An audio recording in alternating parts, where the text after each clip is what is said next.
अस्सलामुअलैकुम। Straight talk में खुश आमदीद। आपके साथ मैं हूँ आयशा बख्श। मुत्तहिदा अपोजिशन का पहला पार्लिमानी इजलास कानून साजी तक महदूद रखने का ऐलान, अहम कौमी उमूर पर मुश्तरका मौक़िफ़ अपनाने का फैसला, बज़ाहिर अपोजिशन जमातों के दरमियान एक नई सियासी सफ़बंदी दिखाई देती है। मौलाना फजलुर रहमान, पाकिस्तान तहरीक इंसाफ और अपोजिशन लीडर महमूद खान अचकज़ई ने कानून साजी की हद तक एक दूसरे के साथ खड़े होने का ऐलान किया है। मगर असल सवाल यह है कि क्या बाकायदा किसी एक सियासी प्लेटफॉर्म पर मुत्तहिद हुए बगैर अपोजिशन जमातें हुकूमत को टफ टाइम दे पाएंगी? हुकूमत मुखालिफ मुश्तरका अपोजिशन की कोशिश नई नहीं। GDA, ARD, APDM समेत कई इत्तेहाद बने, मगर हुकूमतों पर दबाव उसी वक्त महसूस हुआ जब अपोजिशन की पार्लिमानी सरगर्मियों के साथ साथ सड़कों, जलसे, जुलूसों का महाज भी फाल रहा। PDM की हालिया मिसाल ही सामने है, जिसने पार्लियामेंट के अंदर हुकूमत को चैलेंज करने के साथ साथ सड़कों पर भी सियासी क़ुव्वत का मुजाहिरा किया था। तो क्या सिर्फ पार्लियामेंट के अंदर कानून साजी तक महदूद इत्तेहाद हुकूमत के लिए वाकई सियासी खतरा बन सकता है? दूसरा अहम पहलू पाकिस्तान तहरीक इंसाफ और JUI के दरमियान माजी की तलखियाँ हैं। तहम सियासत में माजी के इख्तिलाफात मुस्तकिल रुकावट नहीं बनते। भुट्टो के खिलाफ तहरीक चलाने वाली क़ुव्वतों के साथ पीपल्स पार्टी ने इत्तेहाद किया, जबकि नवाज शरीफ के खिलाफ बनने वाले इत्तेहाद में खुद मुस्लिम लीग नून भी मुशर्रफ दौर में शामिल हो गई। इसलिए ये कहना मुश्किल है कि PTI और JUI का माजी उन्हें किसी इत्तेहाद से दूर रखेगा। और सबसे बड़ा सवाल यह है कि क्या पाकिस्तान में हुकूमतों को वाकई अपोजिशन इत्तेहादों से खतरा महसूस होता है, या हुकूमतों के इस्तेहकाम का फैसला करने वाले अवामिल इससे कहीं ज़्यादा गहरे होते हैं? क्योंकि माजी में कई मजबूत अपोजिशन इत्तेहाद भी हुकूमतों को फौरी तौर पर नहीं हिला सके, जबकि बाज़ औक़ात महदूद सियासी इख्तिलाफ भी बड़े बहरान में तब्दील हो गए। ऐसे में मौलाना फजलुर रहमान का कहना कि एक तरफ मुल्क की सरजमीन सुर्ख है और दूसरी तरफ हुकूमत सुर्ख कालीनों पर चल रही है, सिर्फ अपोजिशन के एहतजाजी बयानिए की अक्कासी नहीं करता, बल्कि इस सवाल को भी जन्म देता है कि क्या मौजूदा पार्लियामेंट के अंदर मुश्तरका आवाज़ बनने के बाद मुल्क में एक मौसर सियासी मुतबादिल भी पेश कर पाएगी? और इसी सवाल का जवाब तलाश करेंगे। प्रोग्राम के पहले हिस्से में हमारे साथ हैं ज़ैगम खान, शहजाद चौधरी, आमिर अहमद खान और हसन निसार साहिब। प्रोग्राम का सवाल आप सभी के लिए। अपोजिशन जमातों का पार्लियामेंट में इत्तेहाद, क्या पार्लिमानी और सियासी इत्तेहाद कबूलियत की हामिल हुकूमत के लिए खतरा बन सकता है? ज़ैगम साहब, ये जो इकट्ठ हो रहा है, इसे रस्मी कार्रवाई कहा जाए या जो मंझे हुए घाघ सियासतदान बैठे हैं वो मौसम में तब्दीली का अंदाजा लगाने की कोशिश कर रहे हैं? देखें आयशा, चाचू शबाना रोज़ मेहनत कर रहे हैं, लेकिन मैं किसी ऐसे सिस्टम को नहीं मानता जो मौलाना को खुश ना रख सके। आखिर मौलाना के समधी गवर्नर क्यों नहीं हो सकते थे खैबर पख्तूनख्वा के? मौलाना को बलूचिस्तान की गवर्नमेंट में क्यों हिस्सा नहीं मिल सका था? मौलाना ने इतना साथ दिया था, PDM बनवाई थी, PDM की क़यादत की थी, PDM को मुतहर्रिक रखा था। मेरे ख्याल में इस वक्त एक बहुत बड़ी एक टर्निंग पॉइंट आया है, और टर्निंग पॉइंट आया है मौलाना के मुत्तहिदा पोजीशन में शामिल होने से। उसके बग़ैर मुत्तहिदा पोजीशन बेमानी थी। PTI ने पहले कोशिश नहीं की, अपनी एरोगेंस में उसको पहले कोशिश करनी चाहिए थी, और हुकूमत ने मौलाना को अपने साथ रखने की उतनी कोशिश नहीं की जितनी उसको करनी चाहिए थी। इस वक्त जो देखना है वो ये है कि मौलाना अपोजिशन के पड़े में या PTI के पड़े में कितना वज़न डालते हैं, वो फ़र्क डालेगा। सिर्फ पार्लिमानी अपोजिशन में जाना अहम है, बिल्कुल अहम है, क्योंकि इससे पार्लिमानी अपोजिशन में जान आ जाएगी। हर रोज़ पार्लियामेंट से ख़बरें बनेंगी, पार्लियामेंट में अच्छी आवाज़ें उभरेंगी, पार्लियामेंट एक वाइब्रेंट फोरम बन जाएगा, जो अच्छी बात है, और वो अपने अंदर एक बड़ी अहम बात है। और वहाँ पर हमें देखना ये है कि पीपल्स पार्टी का रवैया कैसा होगा। पीपल्स पार्टी अभी ये इशारे दे रही है कि वो दरमियान में होगी, हुकूमत को गिराएगी नहीं, लेकिन अपोजिशन के साथ मिलकर भी खेलेगी। अगर पीपल्स पार्टी ऐसा करती है कि वो भी अपोजिशन के साथ अलाइनमेंट बनाती है, कुछ कवानीन को पास करती है, कुछ कवानीन को रोकती है, और ऐवान के अंदर हंगामे में शामिल होती है, तो वो फिर एक और कदम आगे की बात होगी। लेकिन अहम बात वही होगी जो आपने कही। अहम बात यह होगी कि क्या मौलाना सड़कों पर PTI की सपोर्ट करने को तैयार हैं, क्योंकि मौलाना वो वाहिद सियासी कुव्वत हैं जो असम्बलियों से बाहर, जो सड़क के ऊपर जो पीटीआई की आइसोलेशन है उसको ख़त्म कर सकते हैं। मौलाना के इज्तिमा पे डंडे नहीं मारे जा सकते, बहुत मुश्किल काम है। मदारिस के बच्चों पर और उलमा पर उस तरह का तशद्दुद, उस तरह की सख्ती नहीं की जा सकती जिस तरह किसी एक दूसरी जमात के साथ की जा सकती है। लेकिन मेरा नहीं ख्याल कि मौलाना वहाँ तक बहुत आसानी के साथ आगे जाएंगे। तो हमें देखना है कि आगे क्या होता है। लेकिन यहाँ से एक ऐसी इब्तदा हो चुकी है जहाँ से हुकूमत के लिए मुश्किलात बढ़ती जाएंगी, ख़ास तौर पे मुस्लिम लीग नवाज़ के लिए मुश्किलात बढ़ती जाएंगी, क्योंकि अब पीपल्स पार्टी भी अगले इलेक्शन तक हुकूमत के बोझ को उठाकर नहीं जाना चाहती। हुकूमत का फ़ायदा उठाना चाहती है, लेकिन हुकूमत के बोझ को उठाकर वो अगले इलेक्शन में नहीं जाना चाहती। ठीक, दुरुस्त हो गया। शहजाद चौधरी साहब, ज़ैगम साहब ने गुफ्तगू की कि मौलाना कितना बोझ अपोजिशन के पलड़े में डालेंगे। सवाल यह है कि क्या पीडीएम की तरह मौजूदा अपोजिशन पार्लियामेंट और सड़कों दोनों पर यक वक्त हुकूमत को चैलेंज कर पाएगी या सलाहियत रखती है? मगर यह पस मंजर साथ रखिए कि जब पीडीएम चली तो पीपल्स पार्टी और नून लीग पीछे खड़े हुए और मौलाना को सरबराही दी। क्या मौजूदा अपोजिशन मौलाना को वो पोजिशन दे के उनके साथ सड़कों पर उतरने की सलाहियत रखती है? अच्छा आयशा, पहला तो मैं ये देखता हूँ कि पीएमएलएन को तब्दील करने की या मात देने की, चाहे वो पार्लियामेंट में क्यों ना हो, क्या मजबूरी किसी को पड़ी है? यानी मैं पॉलिटिकल पार्टीज की बात नहीं कर रहा, ऑपोजिशन की बात नहीं कर रहा, मुक्तदरा की बात कर रहा हूँ कि कोई क्यों चाहेगा कि ये पीएमएलएन की हुकूमत खत्म हो इन हालात के अंदर। तो पहली बात तो ये है कि मुझे वहां पे कोई तब्दीली खास नजर नहीं आती। 10 सीटें हैं मौलाना की, जो कि वो अगर यहाँ से इधर को शिफ्ट हो जाएंगे तो कोई बहुत बड़ा तब्दीली आने नहीं वाली। पाकिस्तान पीपल्स पार्टी अपनी जगह पे कायम रहेगी जब तक कि उसके कुछ चीजें जो है, जो रेड लाइंस हैं, उसको रिस्पेक्ट किया जाता है किसी हद तक, और ले दे के मामले को वहां पे रिजॉल्व कर लिया जाता है। अच्छा, दूसरी बात, एमक्यूएम की जो 22 सीटें हैं, एमक्यूएम 22 सीटों के साथ पीएमएलएन के साथ इसलिए जुड़ी रहेगी क्योंकि पीएमएलएन नारा लगाती रहेगी कराची को एक अलग पहचान देने के लिए, जो कि एमक्यूएम को सूट करता है। उनके 2 वजीर भी हैं इस वक्त हुकूमत के अंदर। तो मुझे लगता है कि इन तमाम चीजों के होते हुए एमक्यूएम कहीं जाने वाली नहीं है, बल्कि जुड़ी रहेगी पीएमएलएन के साथ। और बाकी जो 1-2 छोटी पार्टियां, उनसे फर्क को खास पड़ने वाला एक तरफ या दूसरी तरफ नहीं है। एक बात तो ये होगी। दूसरी बात, अगर ये सच है तो फिर मौलाना का जाके एक इत्तेहाद बनाना, एक पार्लियामेंट्री सेंस में तो आप इसको अच्छा कह सकते हैं कि कोई ऑपोजिशन पार्लियामेंट की तरफ से हुकूमत को आएगी। लेकिन आप जरा ये भी सोचिए कि क्या हुकूमत भी यही चाहेगी कि क्या इसी किस्म का जोर मौलाना की 10 सीटें उधर जाने के बाद 28वीं या 29वीं या 30वीं तरमीम को रोकने के को मदद कर सके? हो सकता है कि हाथी के दांत खाने के और हों, दिखाने के और हों। तो इसलिए ये जो सियासी कल्चर है, इस सियासी कल्चर के अंदर जो सामने नजर आता है वो शायद वो ना हो जो कि असल है, और जो असल है वो शायद वो ना हो जो कि कोई समझता है कि चाहे वो हुकूमत में क्यों ना हो, वज़ीर आज़म में क्यों ना हो, वो अपना असल चेहरा दिखा रहे हैं। तो मुझे ये लगता है कि ये चीजें ऐसे ही चलेंगी 2-2.5 साल और, जब तक कि हम उस क्रंच पीरियड में नहीं जाते जहां पर हर कोई अपनी अपनी दौड़ अलग लगाना शुरू कर देगा। बाकी जो बात सही की उन्होंने ज़ैगम साहब ने कि फजलुर रहमान साहब क्या नहीं चाहेंगे कि उनका आदमी गवर्नर बने?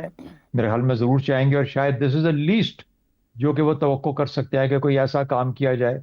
और शायद हुकूमत उनको राजी करने के लिए और उनको राम करने के लिए ये काम भी कर दिखाए, मुझे नहीं मालूम, लगता तो शायद नहीं, ऐसा शायद ना हो। तो मेरा ख्याल है कि इस वक्त जो कार्ड्स खेले जा रहे हैं, हर कोई अपने अपने कार्ड्स अपने चेस्ट के साथ लगा के आखिरी जो रन है, ये जो आखिरी, चलो मैं 2.5 साल का नहीं कहता, 1.5 साल कह लीजिए, साल 1.5 साल में ये सब खेल तो उस वक्त तक कार्ड अपने सीने के साथ लगाए बैठे हैं, किसी को दिखा नहीं रहे, और मेरा हाल है कि बहुत बड़ी तब्दीली नहीं आने वाली। शहजाद चौधरी साहब, तो आप ये कह रहे हैं कोई एक्सट्रीम पोजीशंस इस वक्त नहीं है, जस्ट एक दबाव डाला जा रहा है टू रीड द रूम जिसे कहा जाए, या जो हम मौसम में तब्दीली की बात की, सिर्फ उसी को जज करने की कोशिश है कि इसमें से मजीद क्या गेन किया जा सकता है? आयशा, हम बातें तो ऐसी करते हैं और मैं खुद उसमें शामिल हूँ, लेकिन हकीकत यह है कि ये जो हमारा निज़ाम है ना, इसके अंदर आपको निज़ाम के साथ हर एक को, हर साइड को निज़ाम के साथ मिल के चलना पड़ता है, वरना निज़ाम अपने तौर पे एग्जिस्ट नहीं करता। आप जो मर्जी हों, जितने मर्जी ताकतवर हों या ना हो, लेकिन आपका जो 1 वोट है या जो आपके 10 वोट हैं या जो आपका जितना भी जोर और ताकत है, वो इस निज़ाम के अंदर मिलके चलने में ही क्रिएट होती है। वहां पर आकर मुक्तदरा हो या कोई और हो, वो अपने आप को, जिसे कहते हैं ना, हैम फिस्टेड, यानी अपने आप को फंसे हुए महसूस होते हैं, क्योंकि वो जो जो जो सियासी कल्चर है, जो सियासी तरीकाकार है, वो इंटायरली डिफरेंट है उस तरीके से, अनलेस ऑफ कोर्स एक डायरेक्टली कोई ऐसा काम किया जाए, जो कि उम्मीद है कि ऐसा कभी नहीं होगा, लेकिन अगर ऐसा हो तो वो फिर गए वक्तों की बातें हैं। मुझे लगता है ना वो हो सकता है। कतई कलामी की माजरत, आपने बात की है कि मिलकर चलने के अंदर और इसी के ऊपर चीजें चल रही हैं, मगर हमारी जो एक रिवायत रही या माजी रहा है, 2.5-3 साल बाद एक कोई हिलजुल शुरू जरूर हो जाती है, वो कहीं से हो रही हो कि किसी को भी वो सुकून नहीं सूट कर रहा होता, कि कोई तब्दीली दरकार होती है। आपको लगता है कि इस वक्त राइट नाउ आज वो जरूरत है, ना किसी को दरकार है? मेरा ख्याल है कोई इमीडिएट ज़रूरत नहीं है, और अलबत्ता मैंने आपसे बहुत मर्तबा अपने इसी प्रोग्राम में हमने जिक्र किया है कि आइंदा का लाए अमल वो अपने तौर पे एग्जिस्ट करता है। 2 दिन पहले जैगम साहब ने भी उसका जिक्र किया था कि कौन किसका फिक्र करे, जरदारी साहब की बात हो रही थी। तो मेरा ख्याल है कि वो 29 के बाद कि वो तो कह रहे थे कि जरदारी साहब 29 के बाद भी शायद आएंगे, लेकिन मेरा अपना ख्याल ये है कि वहां पे जाके मामला थोड़े से तब्दील हो सकते हैं। दुरुस्त हो गया। हसन निसार साहब, ये जो पार्लियामेंट के अंदर अपोजिशन का इत्तेहाद बना है, आपके ख्याल में हुकूमत के लिए बड़ा सियासी खतरा है या हो सकता है, या फिर हकीकी खतरा महंगाई, अमनो अमान, माशी बहरान, ये बड़ा खतरा है? देखें, आपने वो मुहावरा सुना है, बेकार मुबाश कुछ किया कर, कपड़े उधेड़ उधेड़ सिया कर। ये सियासतदान ये सारा कुछ करते रहते हैं, हमेशा करते रहते हैं, कोई नई बात तो नहीं है। अच्छा, और कमाल की बात है, हमारी बदनसीबी, हम पे कोई लानत ऐसी है कि चेहरे भी तब्दील नहीं होते, वही लोग हैं, वही कुछ कर रहे हैं, तो इसको इतना सीरियसली ना लें। आपने लफ्ज़ इस्तेमाल किया है कबूलियत का, इसका जवाब नहीं। हमारे व्यूअर्स को क्या पता कि इस पर इन्वर्टेड कॉमास लगे हुए हैं सवाल पे। अच्छा, एक जो हतमी एक सच्चाई है ज़िंदगी की कि इत्तेहाद शदहाद जो होते हैं ना, ये सानवी चीज़ें हैं। असल बात होती है हिकमत अमली, सिंसेरिटी, कॉज के साथ, और उस पर अमल दरामद के लेवल और क्वालिटी, क्वांटिटी नहीं, क्वालिटी फैसला कुन होती है। और इन लोगों की एक पूरी तारीख है। इन लोगों से मेरी मुराद जो हमारा पॉलिटिशियन है, जिस तरह का है, जो कुछ सारी तारीख है 70, 75, 78 साल की, वो सारी आपके सामने है। तो क्या है, लगेंगे बस अपनी प्रेजेंस है, अपनी मौजूदगी को जस्टिफाई करना है, बस, और क्या है। मगर हसन साहब, आप नहीं समझते खुद सिस्टम बेसिस्टम के बैठ जाने की बात कर रहा है? बड़े बड़े सियासतदान, साबिक वजीर आजम, सीनियर, इस वक्त बहुत से लोग ऐसी बात कर रहे हैं जहां उन्हें खतरा है कि अवाम बहुत ज्यादा परेशान है और वो किसी भी वक्त कोई ऐसा रिएक्शन दे सकते हैं। आपको लगता है ये बस कहने की बात है? ये भी एक बेहुदा बेसलेस बात है कि बैठ चुका है। ये कब का बैठ चुका है, सिस्टम है ही कोई नहीं, इस तरफ कोई तवज्जो नहीं देता। मुझे एक बात बताओ, ये पार्टीशन के वक्त इंडियंस ने जो पहला काम किया था, इंपॉर्टेंट कामों में से पहला अहम तरीन काम, वो था जागीरदारी का खात्मा। इस्लाम में वैसे भी हराम है, इसकी मिसाल है हजरत उमर के ज़माने की, एक्सपेंशन हुई। तो एक फजूल बात है ये जो कुछ हो रहा है। ये जब से मैंने होश संभाला है, पता नहीं अब तक मुझे होश आया कि नहीं आया, मैं तो यही कुछ देख रहा हूँ। मगर ये भी तो कहा जा सकता है कि ये रियलाइजेशन हो गई हो कि वाकई कोई सिस्टम मौजूद नहीं है, हो सकता है ये भी रियलाइजेशन हो रही हो। सुभान अल्लाह, वैसे आपका जवाब नहीं है। पॉलिटिशियन और रियलाइजेशन, मुल्क यहाँ खड़ा होता, और जो बच्चा कंसीव भी नहीं हुआ वो भी लाखों का मकरूज है। अजीबोगरीबी बात। चलें, ठीक हो गया। ये कम्युनिटी बददुआई हुई है। ठीक। आमिर अहमद खान साहब, ऑपोजिशन इत्तेहाद का पार्लियामेंट में बनना कितनी अहमियत रखता है? क्या सड़कों पर आने की सलाहियत ये वाला इत्तेहाद रखता है जो पार्लियामेंट में बना है? और ये भी फरमाइएगा, पाकिस्तान में हुकूमतें ऑपोजिशन इत्तेहादों से गिरती हैं, अवामी दबाव से, माशी बहरान से, या फिर ताकत के असल मराकज़ में होने वाले फैसलों से? ये जो आपके दूसरा हिस्सा है ना आपके सवाल का, मेरा ख्याल है आयशा, ये आप शरारत कर रही हैं। ये आपको भी पता है और ये सारे पाकिस्तान को पता है कि पाकिस्तान में जब हुकूमतें गिरती हैं तो वो क्यों गिरती हैं, उसकी क्या वजह होती है, और अवाम उसके अंदर उसका कितना अमल दखल होता है अवाम का। तो अब अगर हमने इस मौजूदा ये जो कोशिशें हो रही हैं अपोजिशन अलायंस की और जो ऐलानात हो रहे हैं उसको समझने की अगर हमने कोशिश करना है ना, तो देखें आयशा, ये हुकूमत कोई अवामी मकबूलियत के सहारे तो नहीं खड़ी हुई है ना, या इसलिए तो नहीं कायम है कि ये एक बड़े साफ शफाफ और गैर मुतनाज़ इंतखाबात के नतीजे में ये जो है वो वजूद में आई थी। ये हुकूमत तो पाकिस्तानी मुक़तदरा के सहारे खड़ी हुई है, और वो भी इसलिए कि इस मुक़तदरा के पास और कोई चॉइस नहीं है इस वक्त। किसी भी मुल्क की इस्टेब्लिशमेंट की वो ये तो नहीं चाहेगी ना कि वो मुसलसल एक गैर मकबूल हुकूमत जो है उसका साथ देती रहे और उसको सहारा देती रहे, और वो सिर्फ इसीलिए हो रहा है कि उनके पास कोई ऑप्शन नहीं है। सो आई थिंक एक सवाल जो हमें करना चाहिए वो ये कि ये जो अपोजिशन इत्तेहाद की बात हो रही है, क्या ये मुक़तदरा को कोई वो ऑप्शन दे सकती है? क्या ये उनके लिए एक ऑप्शन बन सकती है? और उसका अगर ज़रा हम गौर करें इनके पास के ऊपर भी, इनकी और जो मौजूदा ये कोशिशें जारी हैं, तो बहुत ही मुश्किल ही नज़र आता इस बात का कि मौलाना फजल रहमान की क़यादत में ख़ास तौर पे, जिनकी पिछली कुछ तकरीरें आप देख लें तो वो बहुत खुल के ये कह रहे हैं कि भाई आप अपना काम करें और सियासतदानों को अपना काम करने दें, और बड़े बड़े हवाले दे रहे हैं। वो खुलफाए राशिदीन के ज़माने से वो हवाले दे रहे हैं, जब से वो एक्टिव हुए हैं दोबारा से। तो अगर उनका यही स्टांस है और यही उनका मकसद है अपोजिशन इत्तेहाद बनाने का, तो क्या किसी को लगता है इस मुल्क के अंदर कि इसको बहुत ज़्यादा आगे बढ़ने दिया जाएगा इस बात को? और अगर उनका ये मकसद नहीं है, वो सिर्फ जो है वो अपना हिस्सा मांग रहे हैं कि देखो इतना कुछ हो रहा है, इतनी कुछ बंदरबांट हो रही है चारों तरफ जो है, तो मुझे ही क्यों अकेला बाहर रखा हुआ है, तो उसका तो बड़ी आसानी से हल निकल सकता है बगैर किसी हुकूमत को हिलाए जुलाए। सो आई डोंट थिंक कि हमें कोई फौरी जो है इसके ऊपर कोई खतरा। आमिर साहब, कतई कलामी की माजरत, आपकी गुफ्तगू मुझे एक सवाल दे रही है। आप ये कह रहे हैं कि क्या ये पार्लिमानी इत्तेहाद कोई ऑप्शन हो सकता है? मौलाना फजलुर रहमान है, 22-23 में ख़त्म होने वाला एक रोमांस है, और अचकज़ई साहब हैं। अब आपकी गुफ्तगू कहती है कि ये तो ऑप्शन नहीं है। अगर ये ऑप्शन नहीं है तो पिछले हफ्तों में आने वाली आवाज़, जो कि फिर मैं वही बात करूंगी कि जो निज़ाम से मुताल्लिक़ा थी, या अवाम की खफगी और अवाम की पार्टिसिपेशन को एक अहमियत सुनाई दी, क्या वो मैटर करती है, वो नहीं मैटर करती है, वो जस्ट एक स्टेटमेंट था, या कुछ एहसास है किसी जगह पर? I'm glad you asked this question, Ayesha. I'm really happy that you asked this question, क्योंकि देखें ये जो पिछले दिनों जो जिस आवाज़ की आप जिक्र कर रही हैं ना, पहली बात तो ये है कि please let us not confuse this कि ये अवाम की आवाज़ है। ये एक मखसूस हलकों की तरफ से आवाज़ आई हुई है, क्योंकि जिस सिमत के अंदर वो इस आवाज़ को चलाना चाह रहे हैं, वो सिमत जो है वो कोई वाज़ेह हल नहीं है पाकिस्तान के प्रॉब्लम का।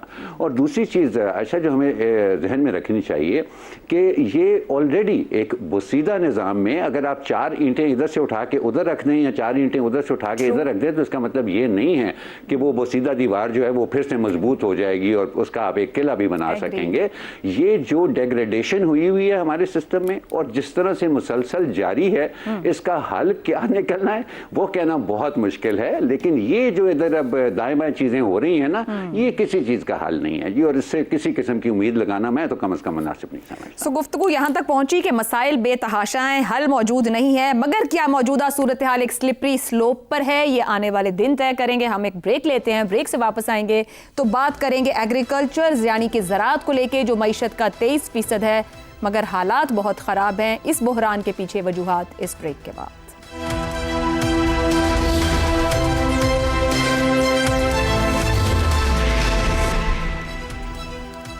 प्रोग्राम में एक बार फिर खुशामदीद। ज़राअत को मुल्की मईशत की रीढ़ की हड्डी कहा जाता है, लेकिन आज यही शोबा एक ऐसे बहरान से दो चार है जिसके असरात सिर्फ किसान तक महदूद नहीं बल्कि बराह रास्त आम आदमी के दस्तरखान तक पहुँच रहे हैं।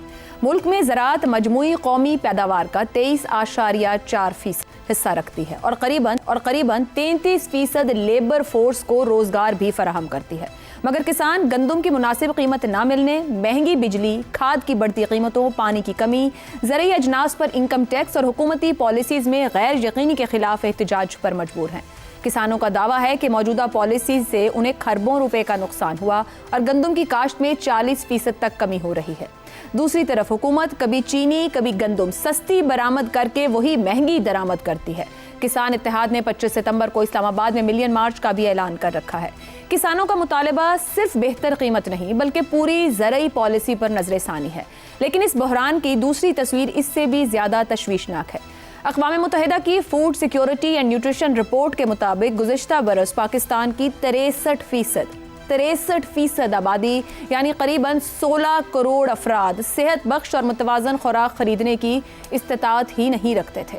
घरानों की हकीकी आमदनी में करीबन 13% कमी हुई और गुर्बत की शरह 21.9% से बढ़कर 28.9% तक पहुंच गई है। नतीजा यह है कि पाकिस्तानी घराने खुराक की मिकदार और मयार दोनों कम करने पर मजबूर हैं, जबकि 5 साल से कम उम्र बच्चों में ग़िज़ाई क़िल्लत और नशोनुमा के मसाइल पहले ही संगीन हैं। रिपोर्ट के मुताबिक जनूबी एशिया में सेहत बख्श खुराक और कम कीमत पर दस्तयाब होने के बावजूद इसे खरीदने की सलाहियत रखने वाले पाकिस्तानियों की तादाद खित्ते में कम तरीन सतह पर है। ऐसे में अहम सवाल यह है कि किसान को अपनी पैदावार की मुनासिब कीमत क्यों नहीं मिल रही, आम शहरी इस खुराक को खरीदने की इस्तिताअत क्यों नहीं कर पा रहा। अगर एक तरफ किसान फसल उगाने से पीछे हट रहा है तो दूसरी तरफ करोड़ों लोग सेहत बख्श खुराक का कासिर हों, तो फिर ये महज ज़रई या महंगाई का बहरान नहीं बल्कि पाकिस्तान की फूड सिक्योरिटी, माशी पॉलिसी और हुकूमती तरजीहात का बुनियादी बहरान है। ये बहरान क्यों है, क्या इसका हल मौजूद है? इसी सवाल का जवाब तलाश करेंगे। पैनल के लिए सवाल। ज़राअत मईशत का 23%, 33% लेबर फोर्स मुंसलिक, मगर फिर भी किसान शदीद परेशान। 16 करोड़ अफराद सेहत बख्श खुराक खरीदने से कासिर, किसान से सारिफ तक पूरा ज़रई निज़ाम बहरान का शिकार क्यों? ज़ैगम साहब, ये जो सूरत हाल हमारी ज़राअत की मौजूद है, हमें तो सारी ज़िंदगी यही पढ़ते गुजर गई कि ये बैकबोन है हमारी मईशत की, मगर इस वक्त जो हालात हैं, महंगी खाद की बात करें, बिजली की कीमत की बात करें, किसान अब टैक्स के ऊपर भी बिल बिला रहा है, किसान के लिए भी मुनाफा नहीं है, जो प्लेट में फूड आनी है वो भी मुयस्सर नहीं है, सेहत बख्श सूरत हाल भी नहीं, तो ये इतना बोझ क्यों बढ़ रहा है? इसकी वजह है क्या दरअसल? आयशा, जब हम ज़राअत की बात करते हैं तो हम सिर्फ़ एक सेक्टर की बात नहीं करते, हम 9 करोड़ पाकिस्तानियों की बात करते हैं। हर तीसरे पाकिस्तानी के बारे में बात कर रहे होते हैं, जिनमें से 78% ऐसे हैं जिनकी ज़मीन 5 एकड़ से भी कम है। और ये वो 9 करोड़ हैं जो गूंगे हैं, जिनकी कोई आवाज़ नहीं है, जिनका कोई पॉलिसी पर असर रसूख नहीं है, जो यूनियनाइज नहीं है, जो इकट्ठे नहीं हो सकते, जो हुकूमत का कुछ नहीं बिगाड़ सकते। और हुकूमत खुलकर खेल रही है। इस वक्त जो सूरत हाल है वो ये है कि 9 करोड़ पाकिस्तानियों का रोज़गार का पूरा मॉडल कोलैप्स कर चुका है। पाकिस्तान में एग्रीकल्चर का मॉडल कोलैप्स कर चुका है। जो अखराजात हैं वो इतने बढ़ चुके हैं जिसकी कोई हद नहीं है, और आमदनियाँ अखराजात के साथ साथ नहीं बढ़ी। क्लाइमेट चेंज ने फसलों की तबाही बोल दी है, और हुकूमत खड़ी है आड़तियों के साथ, इंपोर्टर्स के साथ, एक्सपोर्टर्स के साथ और सनतकारों के साथ। और हुकूमत मदद करती है इन सब को कि वो अपना माल बनाएं, किसानों को बर्बाद करके, किसानों की फसलों को बर्बाद करके, उनकी एक्सप्लॉयटेशन करके। ये वजह है पाकिस्तान में ज़राअत की बर्बादी की। गंदम में 3 साल तक पाकिस्तान में जो गंदम के साथ हुआ है वो आपके सामने हुआ है। ये तीनों साल गंदम की जो कीमत तबाह की गई वो पॉलिसियों के ज़रिए की गई, कोई फितरी उसकी वजह नहीं थी। जब भी बैनुल-अक़वामी इदारे किसानों के ख़िलाफ़ कोई डिमांड करते हैं, ज़राअत के ख़िलाफ़ कोई डिमांड करते हैं, तो हुकूमत दौड़ें लगा के मान लेती है। लेकिन जब वही दूसरे सेक्टर्स की बात करते हैं, जब वो ट्रेडर्स की बात करते हैं, जब वो सर्विस सेक्टर की बात करते हैं, जब वो बड़े ज़िम्मेदार की बात करते हैं, तो हुकूमत सुनने को भी तैयार नहीं होती। ये कितना बड़ा क्राइसिस है जो पाकिस्तान में गुर्बत को बढ़ा रहा है, पाकिस्तान की तरक्की को पीछे की तरफ लेकर जा रहा है। लेकिन क्योंकि कोई असर सूख नहीं है किसान का, तो इसलिए मामला चल रहा है। मुझे नहीं लगता कि ये मामला ज़ैगम साहब, ये बहुत हॉरिफिक नंबर्स हैं। ये किस तरीके से हुकूमत ऐसी पॉलिसीज बना सकती है जो इतनी आवाम की दुश्मन हो कि आपकी खाने की प्लेट से खाना ही गायब हो जाए? मतलब जो नंबर्स हैं वो हिला देने को काफ़ी। अगर हम आज यहाँ खड़े हैं, पॉलिसीज़ की आज भी डायरेक्शन नहीं है, तो हुकूमत क्या सलाहियत ही नहीं है? ये इतना कॉमन सोचने की सलाहियत नहीं है कि बेसिक फूड तो आपको देना ही देना है, आप बनाना ही बंद कर दें। आयशा, जब खुद गर्जी होती है ना, जब खुद गर्जी होती है ना, तो फिर इंसान ये सब कुछ देखना भूल जाता है। ये सब फिगर्स सबसे पहले हुकूमत के सामने आते हैं, ये सब बर्बादी सबसे पहले हुकूमत को नज़र आती है। लेकिन ये कौन सी हुकूमत है? क्या इनके कारोबार हैं? और इनके कारोबारों का किसानों के साथ, ज़राअत के साथ क्या ताल्लुक़ है? इनके खुद कारोबार किस तरह आबाद होते हैं जब किसानों की बर्बादी होती है। यानी मुल्क की मईशत पर, मुल्क के हालात पर, किसानों पर कोई नज़र नहीं, और सिर्फ किसान का फिर रगड़ा नहीं लगता। ठीक हो गया।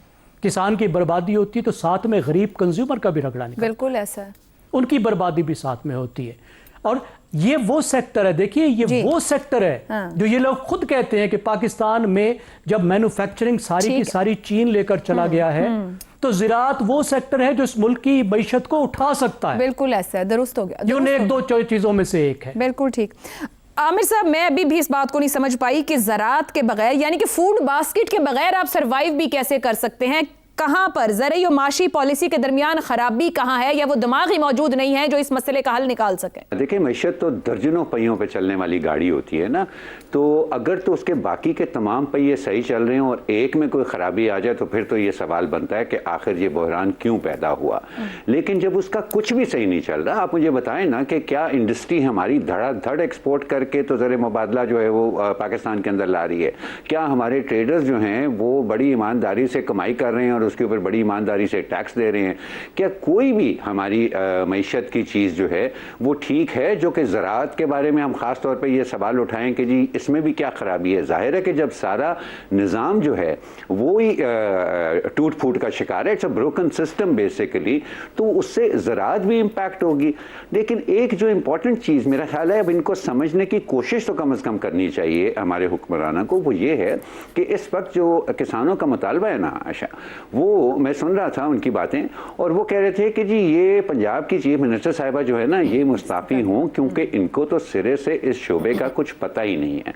तो आशा इतना तल्ख मुतालबा जो है वो तो उस्मान बुज़दार जैसे चीफ मिनिस्टर के खिलाफ भी किसानों ने नहीं किया था ना, जिनके बारे में उमूमी तासुर यही है कि वो बेकार तरीन चीफ मिनिस्टर थे पंजाब की पूरी तारीख के, उनके बारे में भी इस तरह का मुतालबा नहीं किया गया था। जब हो रहा है तो मेरा ख्याल है कि थोड़ा सा इसके इनको जागने की ज़रूरत है, क्योंकि अब इनकी नींद में मुझे लगता है इतनी गहरी हो गई हुई है कि जो चीज़ें 9 करोड़ लोगों को, जैसे कि अभी कहा ना जैगम ने कि 9 करोड़ लोगों को जो चीज़ मुतासिर कर रही है और उनकी वजह से फिर जो बाकी के 16 करोड़ हैं ना जी, वो भी इससे बच के तो नहीं रह सकते ना।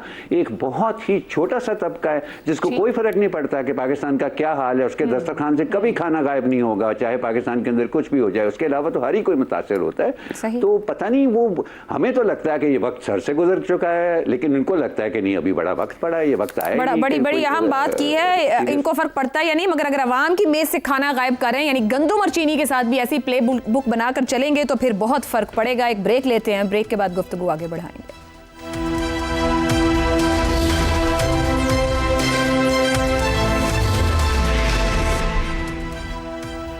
प्रोग्राम के आखिरी हिस्से में एक बार फिर खुशामदीद। हसन निसार साहब, नंबर्स ये कहते हैं कि 1/4 मईशत ज़राअत से जुड़ी है और 1/3 लेबर फोर्स मुंसलिक है, मगर किसान से लेके सारिफ तक ना कोई खुश है ना कोई मुतमईन है। जिम्मेदार किसे ठहराया जाए, क्यों बहरान को मजीद बढ़ाया जा रहा है? मेरे सामने जब से सवाल आया है मैं ये मुसलसल सोच रहा हूँ, मैं चूँकि निकलता नहीं बाहर, लैक ऑफ एनर्जी है, वरना मैं आपको सू कर दूँ। मैं थ्रू आउट ये सोचता रहा हूँ, आपने बहरान को सिर्फ ज़रई निज़ाम तक क्यों महदूद कर दिया है? वजह सनती के बारे में क्या ख्याल है, बाकी सब के बारे में क्या ख्याल है? सभी हैं। ये ज़रई पे इतना क्यों आपका फैसला करना मुश्किल है कि कहाँ ज़्यादा निजासत और कहाँ ज़्यादा खबासत है? ये जिसका दिल करे डिबेट कर ले। देखो, ये सब कुछ ओवरनाइट नहीं हुआ, इसका प्रोसेस जारी है अशरों से। रातों रात ना आबादी होती है ना बर्बादी। याद रखना, एक ख़ास किस्म की सियासत की निजासत और नहूसत है जिसकी स्नो बॉलिंग शुरू है। इसको गौर से सुनने और समझने की ज़रूरत है। ये चल यही रहा था, अब उसकी स्नो बॉलिंग हो गई है। मसलसल कह रहा हूँ, खुद से उकता गया हूँ कह कह के कि इस निज़ाम, बल्कि आदमखोर निज़ाम में उफ़की और अमूदी बुनियादी और जौहरी तब्दीलियाँ ना लाई गईं तो एक मुख्तसर नज़म सुनो 2 मिसरों की। लिखा है, दीवारे चमन पे फूल न तोड़ो, लेकिन तेज हवा आंधी है,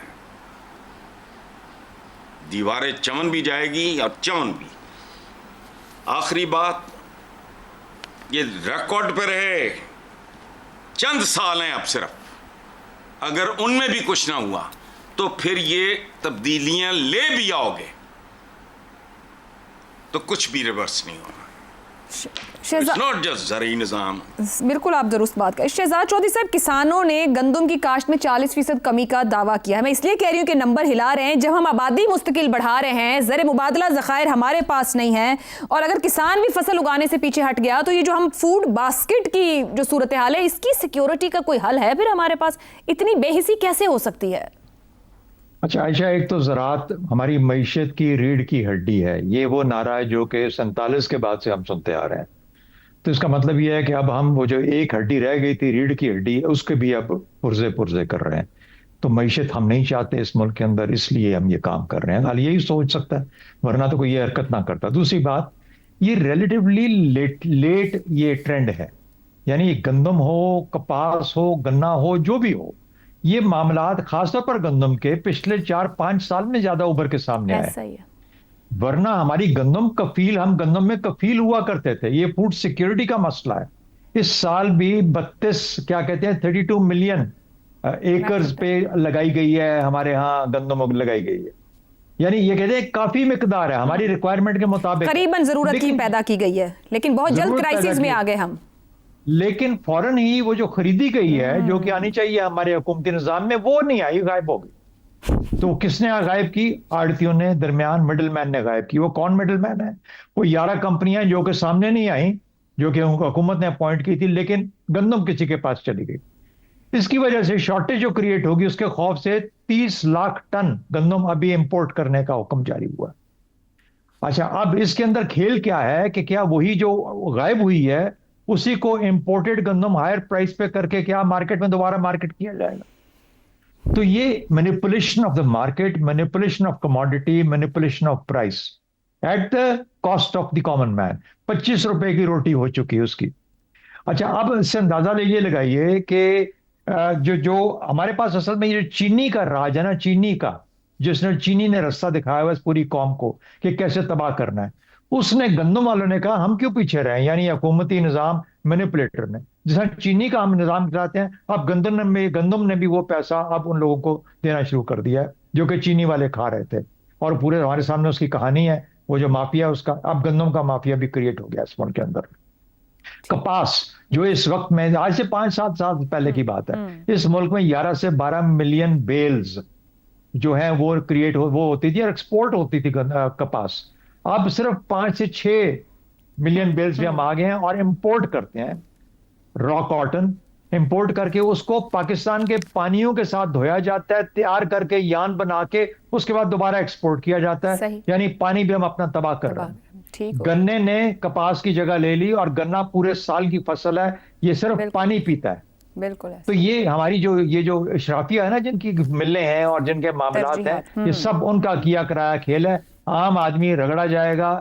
अब रोटी थी, अब उसके हाथ से रोटी भी छिनती जा रही है। ये है हमारा मसला, इस सारे मसले ठीक हो गया जी। इसका हल हमारे इन बहरानों के पीछे मसाइल किया है वो पैनल ने बड़े अच्छे से सामने रख दिए हैं। आज के लिए प्रोग्राम से इतना ही, इजाजत दीजिए, अल्लाह हाफ़िज़।